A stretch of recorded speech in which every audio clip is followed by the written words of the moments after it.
Hey, my name's Andrew. I get to serve as one of the pastors here, and I am really pretty pumped that y'all are here, pretty pumped that I'm here, and that we get to have some fun here together this morning. Over the last several weeks, kind of throughout the summer, we have been going through a sermon series. Oh, voice crack, let's get these out. A sermon series on the spiritual disciplines. And the idea behind it is that there are different practices that we get to kind of engage in as followers of Jesus that help us grow more into the likeness of Jesus, because God does something through them. And so this morning we're going to talk about the discipline of service, and I kind of have this like case that I want to make before you this morning, and that service is not just something that like nice Christians are supposed to do. It's not something that we do as a way of earning God's love. It's not something that we do as a way of like making ourselves look good. It is something that God, it's a place where God does like real transformative work within us, shaping us to become more and more like Jesus. And so that's what we're going to be talking about today. But before we really get into all of that, would y'all, you're like already looking at the picture, aren't you? I see that. Would y'all let me confess some things to you? Is that okay? There are exactly 3 things in this world that freak me out. Stop, don't cheat. Number 1, horses. Like, horses are freaky, right? They're giant. They've got the face. Like, they've got the tail that's always like, Savannah, I'm sorry. I just don't like the horses. They freak me out. They're so muscular. Like, there's no way anyone's going to convince me that one little piece of leather is actually controlling the horses. So, no, thank you. Number 2, mayonnaise. Mayonnaise is gross, right? Like, it is disgusting. Why is it so, like, wobbly? Like, what is that texture? Like, if you are the winning coach in the Duke's Mayo Bowl, this is my worst fear. This sounds awful, right? This is my worst fear. They dump a jug of mayonnaise on your head. Like, that's nasty. And like, here's the deal. It's like mayonnaise, they say you can use mayonnaise to get rid of lice. And I'm like, hey, just give me lice. It's fine. I'll take it. The third thing that freaks me out, not horses, not mayonnaise, but feet, right? Anybody freaked out by feet? Yeah, feet are nasty. Like, feet have this shape that is just like, what in the world is that about? They've got like the little like toe hairs, they stink. Like the idea of like y'all who get pedicures, like that freaks me out. The idea of like, my wife knows not to ever come in and be like, you know what, I've been out on my feet all day. Like, would you give me a foot massage? Like, no, thank you. That's not a thing that's happening. That's just clean feet. But think about dirty feet. Dirty feet are even grosser, right? Like, think about your sweaty kid running around in the dust for like 3 hours, like that kind of dirty. You know, where the full bottom of it is black, and then there's like around the little edge, there's like this caked on line of dirt that you're sitting there going, man, I'm going to have to get like a fire hose and like a wire brush, and I'm going to scrub, and maybe, just maybe, I'll be able to get rid of that. Maybe it'll get sort of clean. And here's the deal. This is the scene that I want to set for us this morning. Because what we're going to be talking about this morning is a bunch of dudes with some nasty feet and one man who is humbly willing to serve. And so here's where we're at. We're at the final days of Jesus' life. The disciples, they go into the upper room for what we know of as the Last Supper. And these dudes, they've been walking around in the dirt, wearing sandals all day. You know those feet are nasty. And what would have been customary was that they would show up, they would come into the room, and someone would actually take a basin and wash their feet so they could sit down to eat dinner, and they don't have like nasty feet everywhere. And so the disciples, they come in, They get there for the meal. There's no one there to do this job. And they're just some guys. They're just in a guy's guest room. That's where they're at for this meal. And they're sitting there and they're going, you know what? My feet are pretty gross. Peter's feet are pretty gross. John's feet are pretty gross. Someone needs to do some cleaning, right? And they're all sitting there, and they've got this one simple, obvious, super unpleasant job sitting there before them. And they're like, that's not my job. And they're kind of doing this move, right?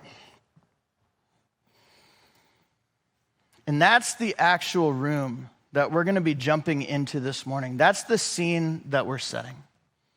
And as we go in, would you guys do me a favor? Let's all stand together, and I want to read a passage from Luke chapter 22 from this very meal. So I'll give you just a minute to turn to it in your Bible. It'll be on the screen, but we're going to read starting in verse 24.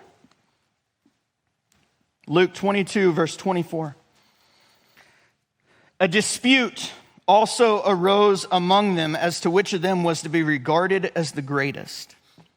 And he, being Jesus, said to them, the kings of the Gentiles exercise lordship over them, and those in authority over them are called benefactors, but not so with you.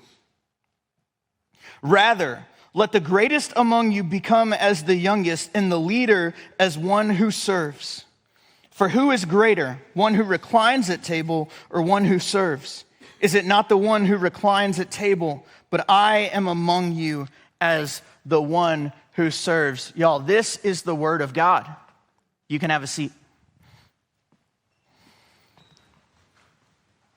So we're gonna get started here with verse 24. But before we do, let's just pop back in. Meal to be had, dirty feet everywhere. Nobody moves until who? Until Jesus.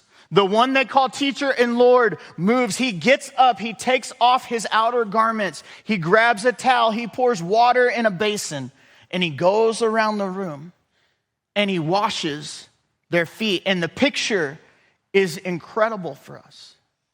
It teaches us something incredible. And so what's wild is when you have that thing happen, and then later on in that meal, that same meal, you get a dispute. Like these guys start arguing. And the word that is used in the New Testament for that word dispute is the Greek word. It's philonakia. And it's not just, like, it only appears once in the New Testament, and it's not just this idea that, like, hey, we're having, like, a difference of opinion. But it's more of the idea that they are engaging in rivalry. They are trying to assert their own superiority in mind of the others. This dispute is not like them comparing notes. These guys are actually competing, and what are they competing over? Back to verse 24. A dispute also arose among them as to which of them was to be regarded as the greatest. Right after Jesus washed their feet, right after Jesus held up the bread and said, "This is my body given for you." Right after Jesus had said to them, hey, one of you, Judas, is going to betray me. The disciples had experienced like the grace of Jesus from his own hands. And they're still sitting in the room arguing about which one of them is the best. Completely missing the point. But that's not the only time that this exact problem arises, this idea of like, hey, I want to be the greatest. It's not the only time. In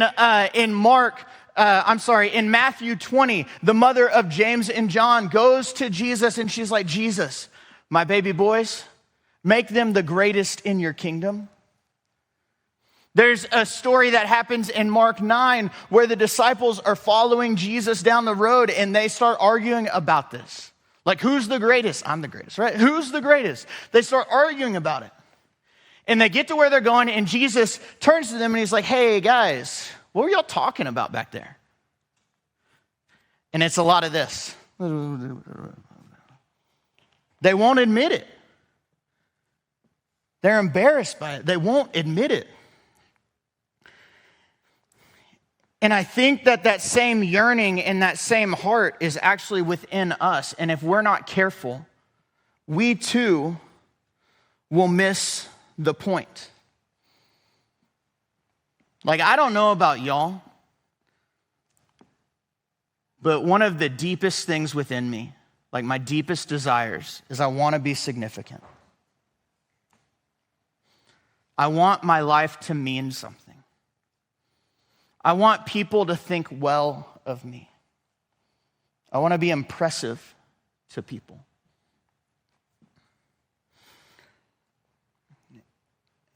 And you might be like me, and your way of trying to get that done is you do things like try to earn it through how big your house is, what kind of car you drive, what sports your kids play, what your title is at work, how people look at you, what your grades are like. Like, we're doing all of these things so people might think one way about us because we think that's what's going to give us significant. And I don't know about for y'all, but for me, it's not working. I get to the end of the day and I still feel empty. I still feel like I don't measure up.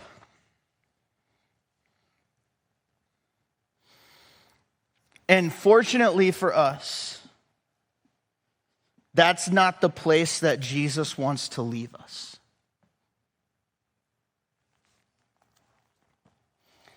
Verse 25 says this, and he said to them, Jesus said to them, the kings of the Gentiles exercise lordship over them, and those in authority over them are called benefactors. And I want to pause real quickly at this word benefactors, and I have to look up my pronunciation. It's the Greek word euergetes, this right here.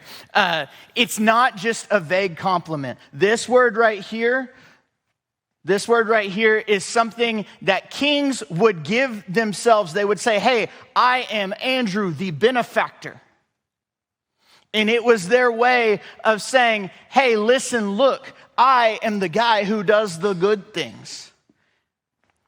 And it was about image management, that their subjects might think highly of them, that their subjects might honor them, that their subjects might show loyalty to them. And so they would give themselves this title as a way of becoming impressive, of trying to say to the world, hey, I am the greatest. And as I'm looking through this, and this happens in most of the things in my life, as I'm looking through this and studying this, I think, you know what? This sounds a lot like an episode of The Office. And so I want you to watch this clip. To go and watch the rest of that episode. The whole idea is that Dwight has tried to earn this favor so that he can get Jim fired. A little bit later, Dwight and Andy get in a favor off. It's a great episode. But here's the deal, is that this whole thing of trying to prove yourself, of trying to get something in return for the things that you do, it's not like an ancient power play. It's something that haunts each of us even now.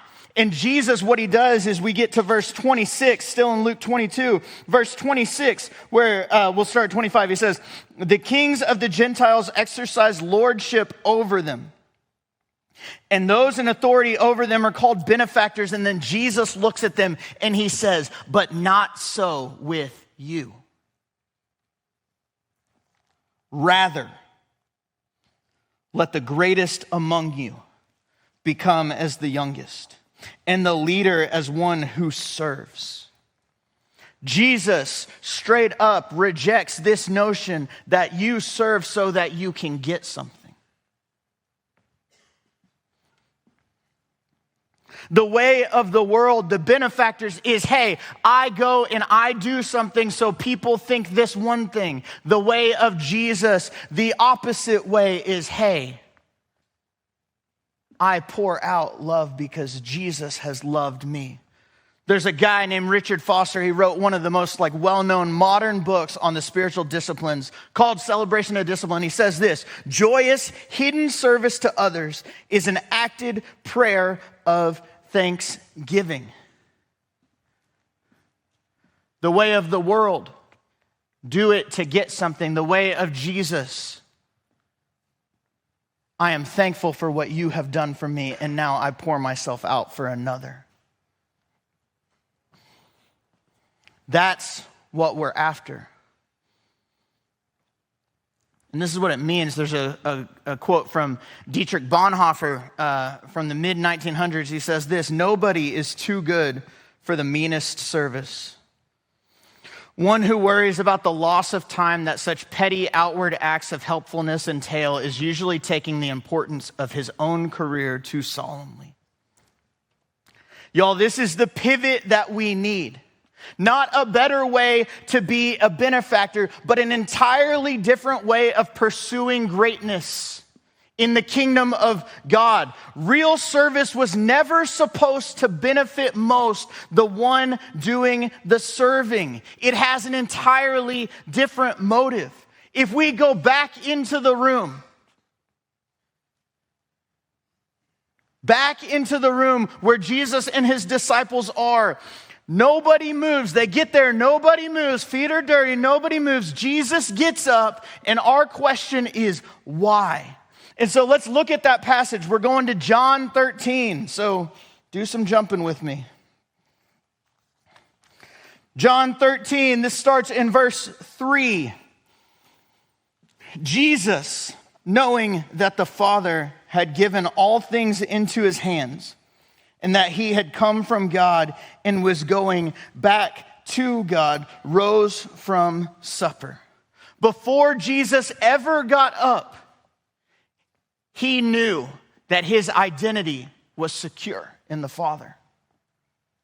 The Father had given him all things, that he had come from God and was going back to God. There was not a single thing for Jesus that was in question about where he stood before the Father. And so when he stands up to serve, he already knows that he is loved. There's this ritual that would happen in the Passover meal. It was called the erchats. What would happen is throughout the meal, you would take these different cups, and at one point, a woman in the house would come around and actually bring a basin and wash your hands. And so what Jesus does is Jesus is taking over this ritual and he's turning it into a lesson. And what he does is he then goes to wash the feet of the disciples. And this is what's crazy, is he's taking over a task that would have been considered too low for even the slaves. Like, this is something you would have the Gentiles do because it was so far beneath them.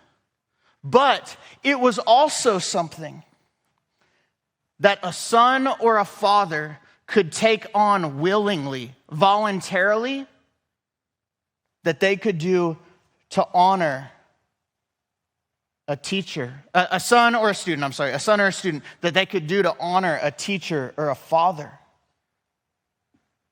And so Jesus, in this moment, he's not doing this thing where he's just stooping down to do this work. He is doing this as an act of honor towards the disciples, lifting them to a higher place.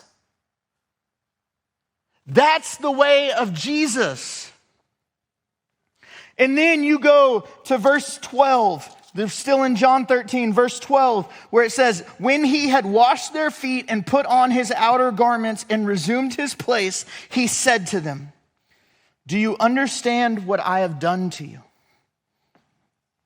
You call me teacher and Lord, and you are right, for so I am. Hey, don't forget who I am, Jesus. If I then, your Lord and teacher, have washed your feet, you also ought to wash one another's feet. For I have given you an example that you should do just as I have done to you. Here's the thing that I hope you'll carry from today. It's this idea that you don't serve to become loved. You serve because you already are. Jesus was secure in the Father.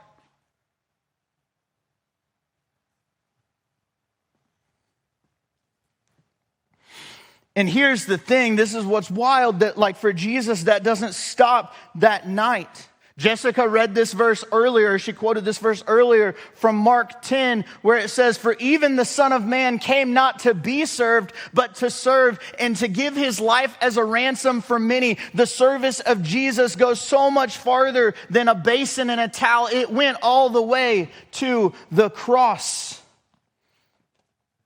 And that is the attitude of Christ that we are invited into. Paul writes this in Philippians chapter 2. He says this, chapter 2, verse 3, do nothing from selfish ambition or conceit, but in humility count others more significant than yourselves. Let each of you look not only to his own interest, but also to the interest of others. Then this is the invitation. Have this mind among yourselves, which is yours in Christ Jesus, who though he was in the form of God, did not count equality with God a thing to be grasped. But he emptied himself by taking the form of a servant, being born in the likeness of men. And being found in human form, he humbled himself by becoming obedient to the point of death, even death on a cross. You don't serve to become loved. You serve because you already are. When I was in 8th grade, my family, my mom, my dad, and my brother, we went on a mission trip to Peru. And we stayed in this city called Iquitos. It's like a port city in Peru, right on the Amazon. And every day we would load up on a boat, and we would, like, I'm in 8th grade, so it seemed like a 4-hour boat ride down the Amazon. It's probably like 30 minutes, but it's a long one, to a village where we were building a church. Fun fact, I also held an anaconda at that village, so get with that. But here's the deal, is throughout the week, we became kind of friends with a local guy. His name was Marco. And he would be like hanging out at our hotel all the time, right? He would be there to help us find rides. He would help us figure out like where to go eat. We would come back in from a long day of working, and he would have drinks just ready for us, never wanting anything for it, just there to love and care for us. Throughout the week, we began to noticed Marco's shoes. And they were dirty and tattered and holes in them. And like, in my memory now, this was 25 years ago, my memory now is that they were like cartoonish where the toes just pop out. Like, his shoes were just totally tattered. And I remember my dad asking him like, hey man, do you need some shoes? And Marco's like, nah, these get the job done. And so we get to the end of the week, and we're kind of packing up, loading up, getting ready to head back to the airport. And it's like a common occurrence in my family. We can't find my dad anywhere, right? He's probably talking to someone. This is Party Marty for you. Like, he's probably talking to someone. And my mom's kind of high strung, so she's doing this thing where she's like, if Marty doesn't hurry up back here, we're going to have to leave him in Peru. And like, that was the whole, sorry mom, but like, that was the whole thing. And he's still not showing up. There's like, maybe he went into the market to like try to buy something, I don't know. But then we're about to roll, and my dad just comes like joyfully walking across the street as if no one ever was missing him. And he comes over and he goes and finds Marco. Marco's there. And they kind of go off to the side and they sit down on a curb, and my dad opens this bag that he had with him. And he hands Marco this brand new pair of shoes. They're off to the side for no one to notice. And it wasn't like, I know my dad, it wasn't my dad trying to like do anything for himself, right? It was a man who was grateful for love that had been shown to him and wanted to take the opportunity to do the same. And so here this morning, like, this is my question for you. Is there something that you are already doing that looks a lot like service?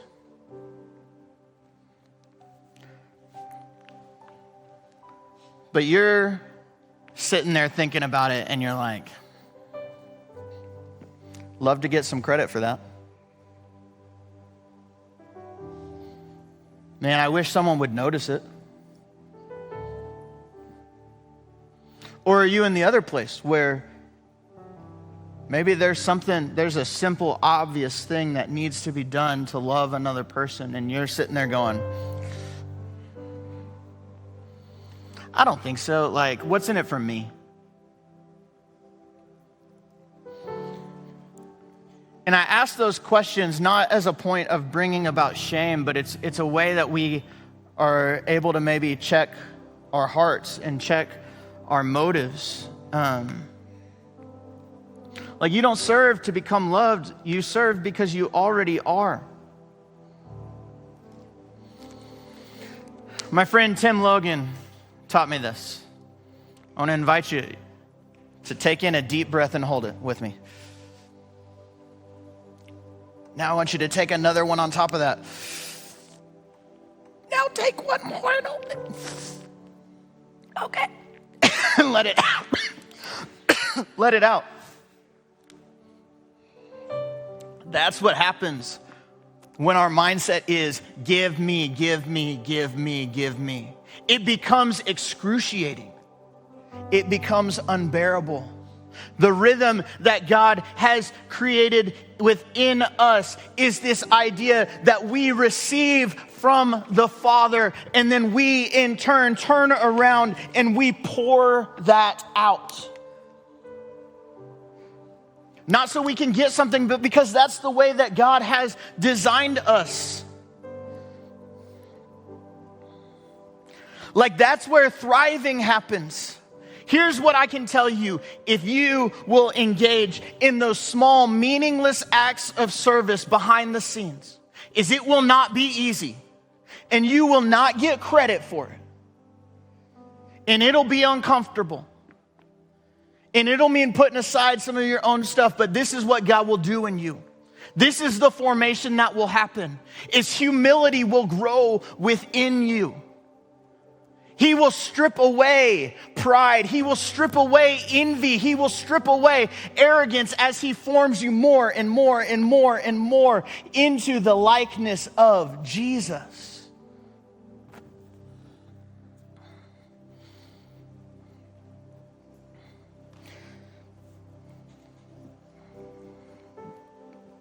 Can I invite you to close your eyes?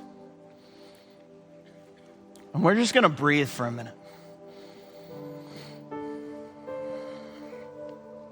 And as you draw in a long, slow breath, and you hold it, and you know that you are already loved, that you are already secure, that there is nothing left to prove.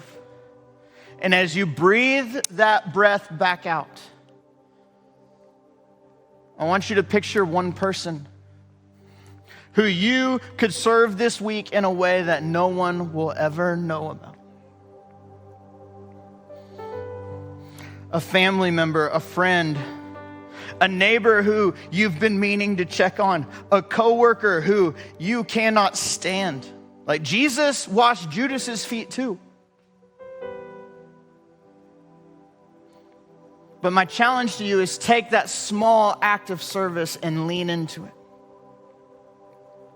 And so we breathe in together that you are loved by the Father. And we breathe out that you are sent to serve. And breathe in, you are loved by the Father. And breathe out, you are sent to serve. Take a moment to continue to breathe this morning. To say that prayer as you do. I am loved by God. I am sent to serve.